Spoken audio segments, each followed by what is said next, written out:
Hey guys, welcome back to Intuitive Angling, and appreciate you guys coming by the channel for today's episode. And guys, today I have got a limit getter for y'all. There's probably 2 or 3 baits that will get you the quickest limit of bass in any type of category in bass fishing. Today is one of them. It's something a lot of people aren't familiar with. It is actually, I sort of call it the Finesse hover fluke setup. And I'm going to show you guys how to rig it up because there is a little bit of a learning curve to that. And we're going to talk about how to fish it, where to fish it, where it works at. And guys, once you get the set of conditions lined up, you can catch a ton of bass on this rig. So we're going to dig into that in today's episode, along with the modifications I use with it. Also, guys, a couple quick daily housekeeping tips before we get started here to keep the lights on in the tackle room. If you guys are looking for some great boat food, guys, to take out in the boat, next time you're at Walmart going through the checkout aisle, get you a package of the Bridgeford Sweet Baby Ray beef jerky, guys. You will love this stuff. You won't be able to put it down. It's probably the most convenient, best tasting boat food you'll ever have. Everybody knows Bridgeford Food, guys, is one of the greatest supporters of the bass fishing industry, so check that out.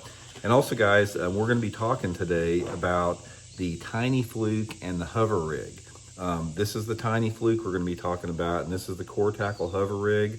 I'll have both of these listed in my Tackle Warehouse link in the description of this video. If you guys would like to get a pack of the cover rigs and the Tiny Flukes, I think after you guys see this, you'll definitely want to get you some there, so appreciate that. Okay, this is a technique, guys. It's sort of a specialized technique for a specific set of circumstances and situations. Before we get into this, I want to show you guys how to set it up and how to modify it. Then we're going to go into the conditions it works in, so let's get into that here. First of all, the setup, guys. This is going to be a light tackle setup, so you're going to need 6-pound line. I got 6-pound test Seaguard and Vizx line. I got this Kastking new Royal Legend spinning reel. Guys, if you're looking for a great spinning reel, guys, check out this Kastking Royal Legend reel. It's affordably priced, smooth as butter. It's got 11 ball bearings. It's freaking built for stout. I'll have this listed in my Tackle Warehouse link. And the rod that I use is the one I talk about a lot. This is the Megabass Whip Snake model. 6'11", medium action, perfect. I'll have this listed in my Tackle Warehouse link too, in the Megabass link. So this is the gear that I throw it on here. Got to throw this on a spinning outfit. And you do not want to use anything over 6-pound test. In fact, in some situations with this, I'd even go down to 4-pound test for the more clear water that we'll talk about here. But the meat of the thing here, guys, let's talk about how to rig this thing up, because there is a little bit of a learning curve here. Now, here is the Core Tackle hover rig, guys. And the thing that's cool about this hover rig, if you've never seen it, this is super unique. It's not like a jig head. Now, most people, when they fish like a bait like a little fluke or swim bait, they're going to use a jig head setup on there where the weight is on the head. But if you look at this hover rig, guys, it has the weight down the shank of the hook here. And what this does is it balances out and it makes the bait fall more horizontal, and it also causes the bait to spiral on the way down. Now, a ball head jig with all the weight on the end of it, when you throw it in the water, it just blips, drops straight down. But the hover rig is so key to catching these tougher, a lot of times suspended fish, because it's got that slow, wobbling, horizontal fall with the bait. It's super cool looking in the water. And also, when you twitch it, that hover rig just sort of makes it go crazy. So it actually, this hover rig, the unique thing about it, it makes your bait come to life. And a ball head jig is simply a lead weight on the end of the hook that makes your bait go down. So definitely check these out at my Tackle Warehouse link. This hover rig is the real deal. Okay, the next setup, guys, is this Tiny Fluke. Now, there's a lot of different flukes. You got the Super Fluke, you got the bigger ones, the Wing Fluke, but this is the little tiny model, guys. It's about a little over 2 inches long. Looks about the same size as most minnows in the summertime. If you guys have ever seen many shore minnows swimming out there, they are about the exact same size as a Zoom Tiny Fluke. This thing, guys, I've caught so many bass on this thing because the bass just can't resist it. So let's set up about how to rig it up here. Now, this is the learning curve that you're going to have to, practice a little bit to get it. So what you want to do is you don't want to come in straight on the end of the head like a jig head. You want to come in about 1/4 inch below the head like that. You can see that like there. I've come in right below it.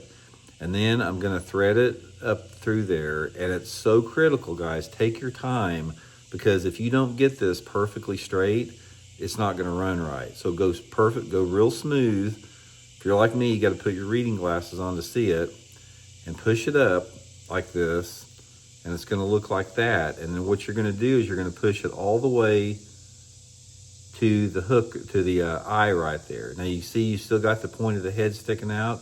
You're going to push this back up into here. So I'm going to push it forward, and I'm going to put it right back in the bait like that. So you see the head is completely buried. Now look at this thing, guys. You got your fluke here. You got no evidence of a head. So with the head is a strike detractor for a swim bait. So you got all your weight distributed on the shank of the hook right here. And when this tiny fluke falls, it's going to fall just like that, like a minnow dying. And when you jerk it like that, it's going to go all over the place, almost like a little jerk bait. So this is the way that you want to set it up, just like this. That is a fish catching limit getter right there, I can promise you. Okay, so we're not done with it. The next thing you want to do to make this thing even better is you want to get you chartreuse dye here. And all this stuff, guys, you can get it in my tackle warehouse link, in this video description. You get all these accessories. Get you a Spike It chartreuse marking dye. And on these flukes, every one of them, guys, have got like a laminate area on it here. You want to take this marker and go down that laminate there. And this is actually a tip my buddy Aaron Martin showed me years ago, and I always do it on this. Aaron actually showed me about the tiny fluke, but he passed away before the hover rig came out, so the hover rig has sort of been my modification with it. Come right along that line there. See, looks like you got some nice little chartreuse. It gives a little nice little accent color there. And then on the tail, just put a little bit on the tails of it. You don't have to put a lot, just a little puff on there. Just a little bit of color.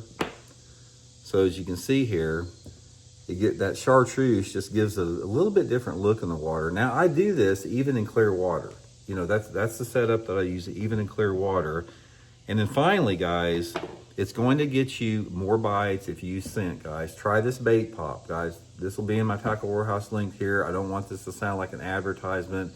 This stuff is the real deal. It's got amino acids. It's got real fish. Stays on your bait. So it comes in a bunch of different colors and flavors. So I just take some, put it on my finger like that, and then I'll just rub it into the fluke on both sides of it. Stays on for like 30 minutes. Just rub it on like that. So now instead of a piece of plastic that smells like a plastic, you got a piece of plastic that looks like a little minnow and smells like a little minnow here. Guys, that right there will get you a quick limit of bass, big time. Okay, now let's talk a little bit about where you want to fish it. Now that's the important thing here is where. Now obviously, since this is, you know, a finesse type bait and a little minnow bait, this is a clear water situation here. Definitely a clear water bait. Let's talk a little bit about the areas that you want to fish it in. Now, of course, you know, if there's anyone, which I doubt there's many people that use forward-facing sonar that watch my videos that are here to learn about catching fish the real way, it would be a great way to use with the cheater box. But if we're going to be talking about how to catch them as a real bass fisherman fishes, where you fish to find the fish, here's what you want to look for with the little fluke. Really based upon the time of the year. It'll catch fish all year long. It'll catch fish 12 months out of the year. It's one of the few baits that do it. It's like in the winter time of the year is when I usually put that thing on 4-pound test line. And I'll throw it out just on main lake and secondary points, the same place that I'm fishing, you know, my jerk baits. I usually let it go to the bottom in that situation, and I just sort of slowly reel it and shake it along the bottom. I want to keep it along the bottom in the wintertime. I catch more fish doing that. I'll catch some fish like suspended in the wintertime on more of a curly tail little swim bait, but that fluke doesn't have a curly tail. It's almost like just a minnow that, you know, real subtle minnow, so I work it along the bottom really slow. In the pre-spawn time of the year, this is a great bait to use on gravel banks. There's something about that fluke on gravel banks and flatter points that catch a lot of fish.